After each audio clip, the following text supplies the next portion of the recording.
everybody. I'm Miss Suzy from the Wonder Bugs program here at the Nature Center, and I'm here to read you my favorite book in celebration of 50 years of Earth Day. Happy Earth Day to you. The Story of Frog-Belly Ratbone by Timothy Basil Ering.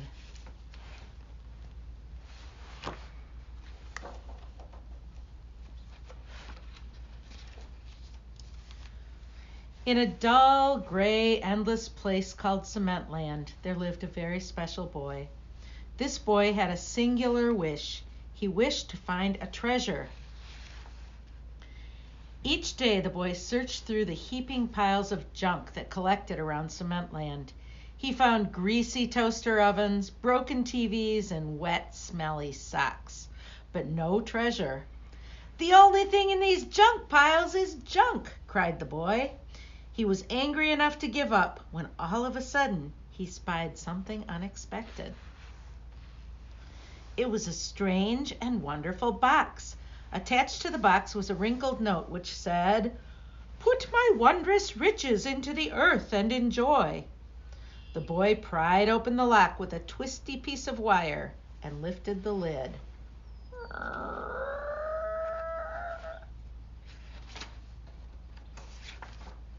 The box was bursting with dazzling colors.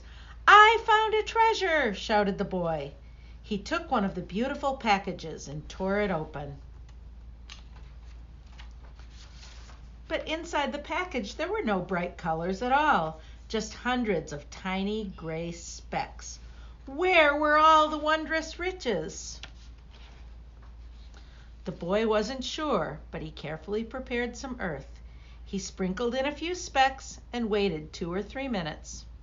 Nothing happened. Deeply dejected, the boy went home.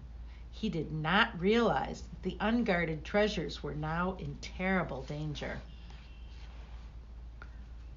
The next day, the boy returned to a horrifying sight. The specks had been dug up.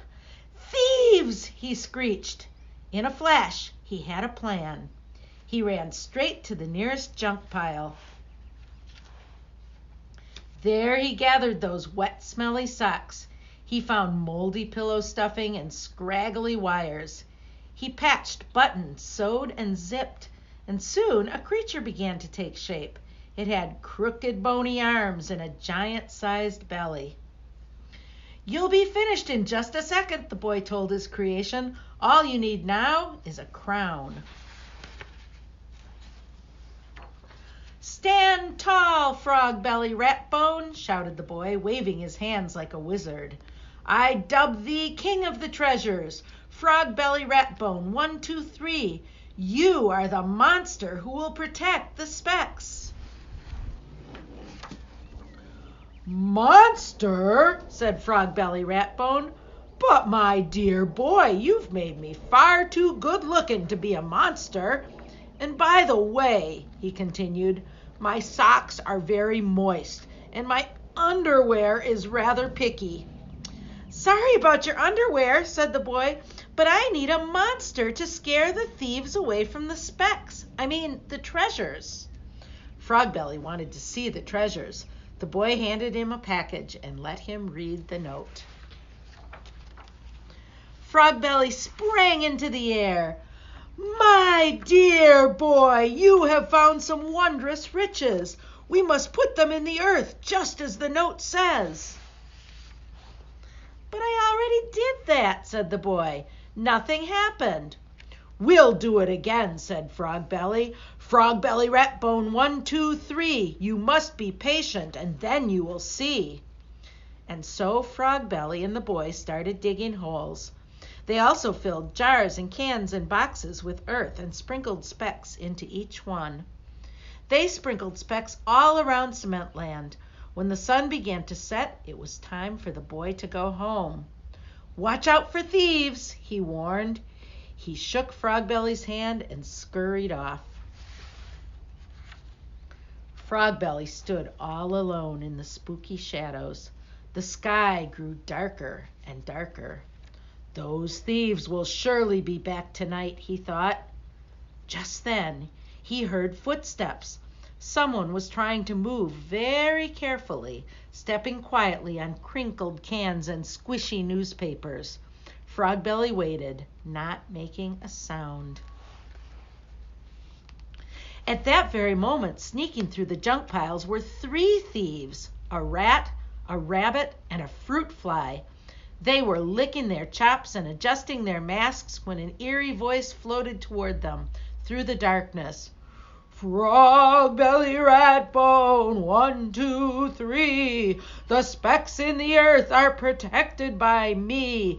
You must be patient and then you will see. See what?